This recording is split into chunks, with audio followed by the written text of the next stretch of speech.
कांग्रेस की general secretary Priyanka Gandhi ने कहा है कि असम में माफिया राज है। धुबरी में इंतखाबी रैली से खिताब करते हुए प्रियंका गांधी ने कहा, वज़ीर आला हेमंता बिस्वा शर्मा उस वक्त कांग्रेस पार्टी में थे, उन पर संगीन इल्ज़ामात थे। जैसे ही वो बीजेपी में शामिल हुए, उन पर आयद इल्ज़ामात धो दिए गए।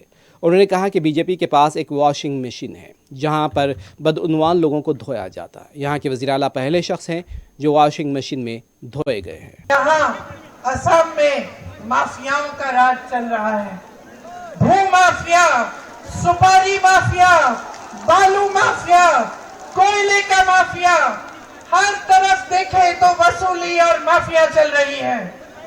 यहाँ पे सरकार जितने स्कैम करती है, चाहे वो किसान का संपदा स्कैम हो या पीपीई किट पे स्कैम हो या फ्लाईओवर का स्कैम हो, चाहे गाय की तस्करी जो खुलेआम हो रही है और कोई रोक नहीं रहा है, ये सारी चीजें चल रही हैं आपके प्रदेश में, लेकिन विकास का काम नहीं हो रहा है, आपका काम नहीं हो रहा है।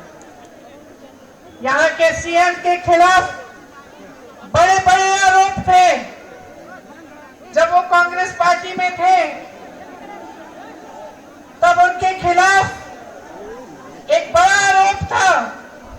जैसे ही वो बीजेपी में शामिल हुए, वो सारे आरोप गायब हो गए।